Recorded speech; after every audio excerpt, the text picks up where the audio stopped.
I think it's a really exciting time to be in music in Singapore. There's so many acts emerging, and it's never been like this before. Like, this is the new era. I'm positive that we will have a reach further than Singapore.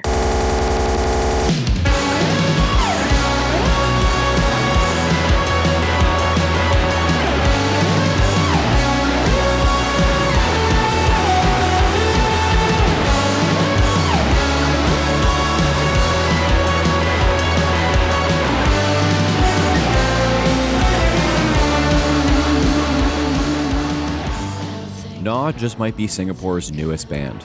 At the time of this interview, they had only played one show, yet their debut EP was getting its own physical release through not one, but two proper labels. Take a listen and you'll find out why. But first, band members Tara, Dan, and Zach sat down with me last week to talk about it all. Enjoy.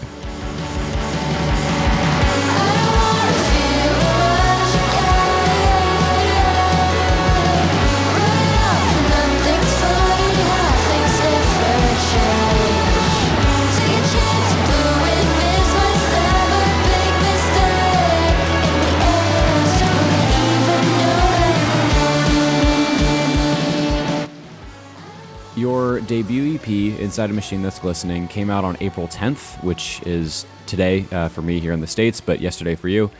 How does it feel to have met a milestone like that, and what has it taken you to get here?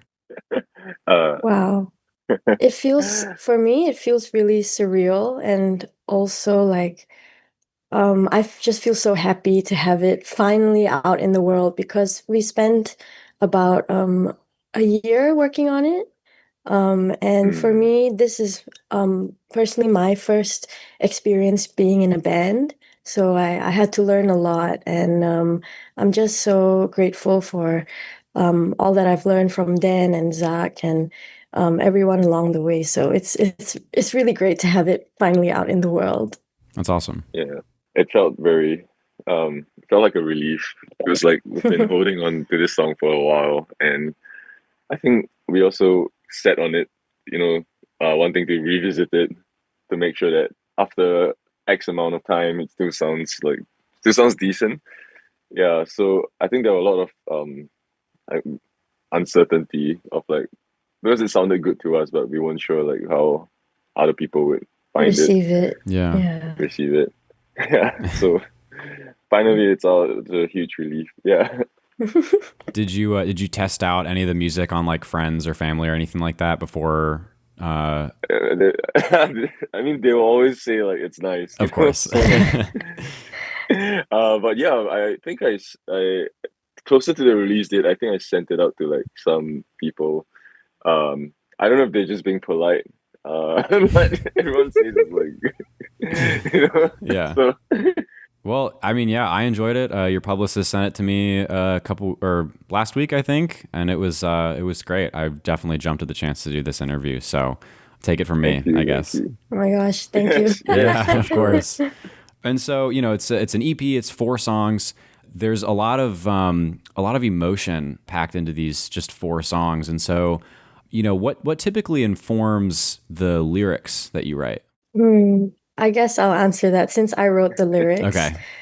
I was thinking a lot about like existentialist questions and also like the band name Gnaw, like what Gnaw means. And for us, we kind of approached it as something that just keeps gnawing away at your mind, and we wanted to kind of explore the uncomfortable thoughts that sit at the back of your mind, and all these anxieties and things that kind of stay with you that are sort of persistent, and we wanted to lean into that discomfort, and I guess that is what is channeled through the lyrics, which is a lot of self-doubt, but also like little glimmers of hope. Okay. Mm. And, so similarly, you mentioned it took about a year to write and record everything. What do you think that you've learned about your songwriting process as a group, and how has it developed over that last year? I guess for the first few months, Tara and I, we were like testing the waters. There were a lot of I had a lot of like pre-existing demos, but then we were just trying to see what hits and what doesn't hit, like through Tara's like ability to write a song over it. So eventually, through like but a series of like trial and errors, Treats was the first song that we got it out, and then we were like, okay, I think we cracked something here. So the process was quite it evolved to where it is today, which is where like the instrumentals will come first, and then I'll send it over to Tara, and then she will write something over it, and then based on what she wrote or writes, I Mm. will like adjust the instrumentals accordingly. So we're quite remote, Yeah. remote songwriting, I guess. Yeah, I would say that like what Dan mentioned, the beginning involved a lot of like trial and error. And we were both like Dan and I were getting to know each other also. We went to high school together. Okay. But we reconnected later on. And then when we were writing the songs, Treats was the one that really landed first. And we were kind of like riffing off each other. And I feel like now that I know his music sensibilities more and he does mine more, we're able to riff off each other more comfortably. Yeah, and then the last part, the cherry on top is we pass it to the drummer, and then he would change the stuff up, and then that's when we will get the I guess the final song structure based on what is organic for the drummer to play. Because yeah, Hmm. none of us are drummers, so I feel like our drummer he has a better sense of like how a song should flow rhythmically, He's and yeah, I crazy think that sense was of important. rhythm. Mm. Yeah, You mentioned how much of the EP was written sort of remotely, but I was reading that there was an attempt to capture the energy of a live band while still sort of doing this from a distance. And so, do you think that you've accomplished that with this EP? to some extent, yes. But then when we actually played it out, when we actually jammed it out, there were moments where I was like, "Oh shit, maybe I should have done it this way, or should have done it that way." But definitely, like I felt like Zakran, our drummer, he really did a good job of capturing the energy of a live band, even though the drums was like totally MIDI recorded on an E kit. Mm. um yeah, I think like he really brought that live energy um to the sound. So I don't know, to us, yeah, we were quite biased, so I would say yes, I guess. Yeah, although like I guess there are a lot of layers for it to be for it to like actually execute live. So I don't know, it's like a half and half maybe. Sure. Yeah. Have you gotten many opportunities to play these songs live yet? No, we only had one show like Oh, wow. last week. Yeah, we are like quite a baby band. Yeah, we're very new. I mean, how did that feel for you guys? Was that like your first proper show or? Yes, that was our debut Wow. Ye- performance. Yeah, it was a very small show with other great bands like Vegetable, LOLO, and Free Free Rainer. Reina. These are like Yeah. really great bands that are like breaking out into like the international like scene as well from Singapore. Mhm. So it Yeah, was super like we were so honored. happy to be on the lineup. Yeah, But yeah, I was really nervous to perform, but it ended up being like a really great experience and having people like vibe with our sound. I think we were pretty noisy, but it yeah, was so much fun. Mm. yeah. And you mentioned like these local bands who are doing really well. What can you say about your local scene? I guess how would you describe it? And then how do you feel like you guys fit within it as a Mm. newer band? Honestly, in the last 10 years, the Singapore music scene has become super like diverse. Mm. There are genres that I would have never thought that, would exist in our music scene, like starting to come up. Like there's a new group, like they're called like Scumboys, a hyperpop act. But they're not very new, right? They've been around for like 2 or 3 years. They're fairly new. I think they've been active for like 3 years or so. Yeah, 3 years. Yeah, that was unimaginable in Mm. 10 years ago. Like Yeah. actually even the genre hyperpop. Like I guess it's still a relatively new genre. So it's nice to like see bands like this coming up. Yeah, so I would say like in Singapore, there's because if you scale the population to the size of our community and the scene, it's quite small, but still, it's good to have this like diversity. Yeah, I think it's a really exciting time to be in music in Singapore. There's so many acts, a variety of acts Mm. like emerging, and it's really colorful. It's never been like this before. Like this is really like the new era, I feel.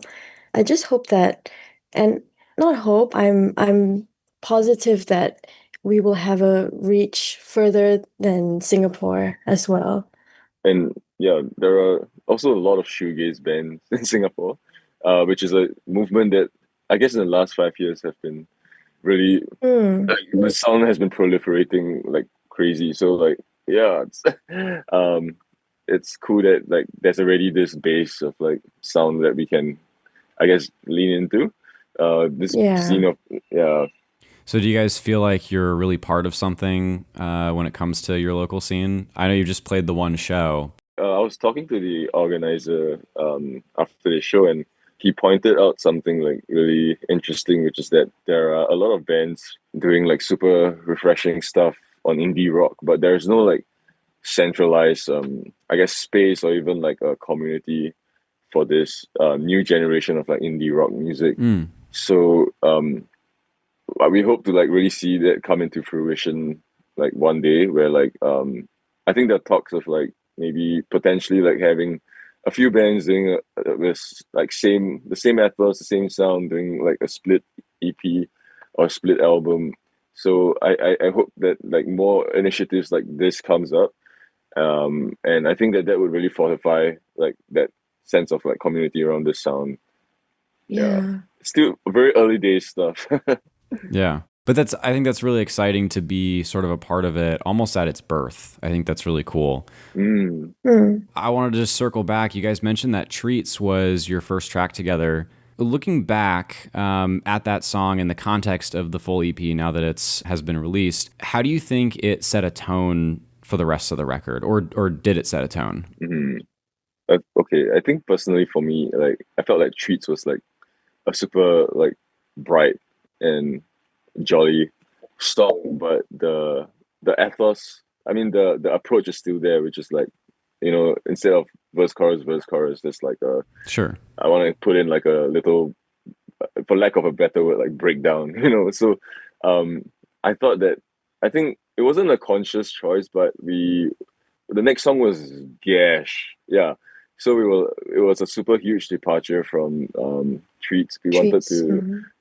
yeah. And I think like knowing Tara and like the themes that she wanted to write, it felt more appropriate to, tune the sound, fine tune the sound to something that serves as a more conducive vehicle for what Tara writes. So yeah, the rest of the songs we lean into like that kind of like a darker tone, and we thought that Treats would be a nice little break from like because after a while it gets very like Yeah. dreary. Kind of Yeah. heavy. Yeah. And then do you have any like outtakes from the EP that you think might be able to make their way onto a future release, maybe an album? Oh yeah, we have like this one Mm. song that we were like contemplating whether we want to put on the EP, but I think we all thought that it was too good to be put in this Really? EP. So we were like, okay, save it for an album. Yeah. Wow. Oh, okay. I think Zakran is Hi, here. Zach. Hi, Jack. I'm so sorry I'm late. Oh, no worries. The question was, is there any Hey. songs that we never like put in the EP? Right. So, and it was just the one, right? It's just that one song. Yeah. That's promising though. I find, at least for me, like creatively, if I don't have something like a piece of something that I have working on, like something that's been started, if I'm just completely starting from a blank slate, it's a lot more difficult to like start the next project. But it sounds like you guys already Mm, have like a really good reason to keep going and continue this momentum. yeah. I mean, and also that song was felt very different. So Tara, I guess she recommended that it sounds like a whole different universe. We should like put it in like Yeah, I its own think release. as we wrote more songs, we found that our sound kind of evolved. You can think of it as like a Gnaw 2.0, and Mm, we hope for our next release we can lean more into that sound. So yeah. that's cool. Well, I'm looking forward to it. You mentioned Gash. Star was obviously the first single from this album, and you have a couple videos out for each of these songs as well. How did you go about translating each of these songs into like a visual medium? Because I think it just feels like what you're seeing should definitely go with what you're hearing. Well, we can Yeah, talk so about Star first. Sure. okay, but before I talk about Star, fun fact, Tara is actually like a film. She's been involved in a bunch of like film projects. She's actually an actress. Wow. Uh, yeah. So with that in mind, yeah. Okay, Tara. Oh yeah, my lore is that actually I'm a theater kid. I come from Oh, a theater background. Yeah, I love film and was also studying a bit of like filmmaking and editing when I was a student. So for Star, I think I mean the content of the song also kind of shaped like the narrative that we built around for the music video. And although we never really explicitly announced it, the video pays homage to this manga called Helter Skelter by Kyoko Okazaki. And I just felt like it kind of really spoke to that story, and we wanted to just kind of cosplay that manga in our music video. So that kind of influenced the whole aesthetic. And a friend, an artist, Kelly Reilly, she also helped with the editing.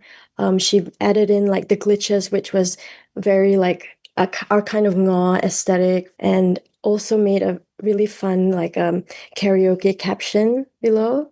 So we just kind of like blended all these aesthetics together, and that's the Star MV. nice. Yeah, for Gash, which we just dropped yesterday, the MV was actually conceptualized by Dan. So, Mm. Oh yeah, I always had this idea of like a story being told from a stalker's perspective. I thought that it would make a cool movie, but I guess I would have to settle for a music video for now. I think for Gash, I was inspired by this movie called Creep, Creep One and Creep Two. Actually, more of two. It's about like a serial killer documenting his like I guess his life and then his I guess his crimes as well. And it's filmed from like his perspective. So I thought that it would be cool if like we are all getting stalked in Singapore. A lot of it was just us doing like normal things and like basically having like the stalker fixating on us for no apparent reason. Yeah, the premise was very simple. It's just us getting stalked and then eventually like confronting the stalker. Yeah. That's cool. Yeah, I don't know for you guys like, and then Tara, of course, coming from sort of a film theater background where you at least have like some sort of experience. Did it? I guess did it scratch like a different kind of itch making like a video as opposed to a song as a band? ooh, yes, yes. I think visuals are so important in music, and music isn't just what you hear, but it evokes like all these feelings and sensations. So having like the right visuals pair with the music, it just hits. Mm. And it was really satisfying to create these videos with my bandmates Dan and Zach, and really make our music come even more alive. We can also mention that we did a design exercise when we first had all our songs. It wasn't only the three of us, it was also with our designer, Collaborators. collaborators who did the album art. So we did like a board where everyone kind of discussed what words and what feelings the our music invokes. So with that, it gave us like a guidance to how the visuals would actually turn out. So that actually helped us a lot in figuring out what kind of things to even propose before we even have an idea. Yeah, shout out to Sean and Kelly for being on our creative team. Yeah. And then I know, just speaking of visuals and artwork, this is reminding me of you guys actually have like a physical release out for this EP. You can buy it on CD. on Bandcamp or through your label. And I know a lot of new bands usually don't have, like, for a very first release, a debut EP, something like that, don't have like a physical release. And so I think that's really cool that you guys Yeah. have something like that. How did that come about? Well, we were like super lucky because yeah, you're right. Like no, it's very rare for a debut band to get, you know, all these. So what I did was I reached out to labels that might be interested in this sound. And Lloyd like heard the EP and they really liked it and they really wanted to get our stuff out on the CD. We also sent it to a Japanese label called Mouse Apart Records, and we're gonna announce the cassettes in a bit. Yeah, they also were very keen on printing like cassettes for us. So yeah, we're actually super lucky because like um yeah, this is basically almost unheard of. Like two labels wanting to like so yeah, it's true. Like I guess for me, I have a database of like potential like labels that would be interested, and we could reach out to yeah, get the physical releases out. Yeah. Does it feel really validating to have two labels for now really interested in you guys? Definitely. Yeah, I guess. Yes. We're so grateful. Yeah. Thank you. Yeah, we just feel very lucky. Yeah.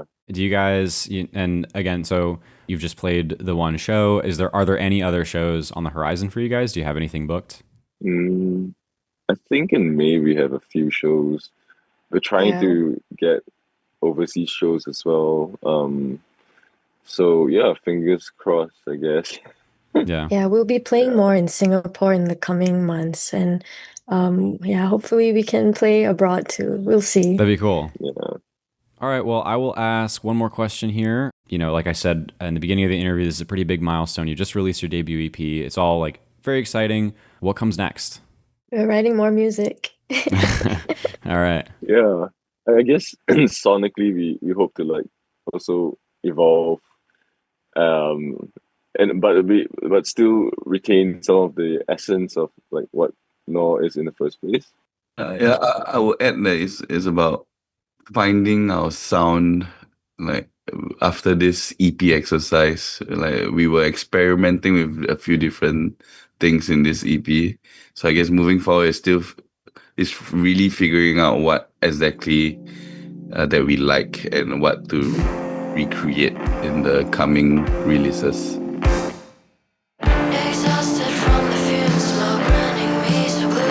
Cut the wire, it all goes boom. Lost an eye, but I still knew. Once you go, then it be true. One by one, all gone too soon. That's why.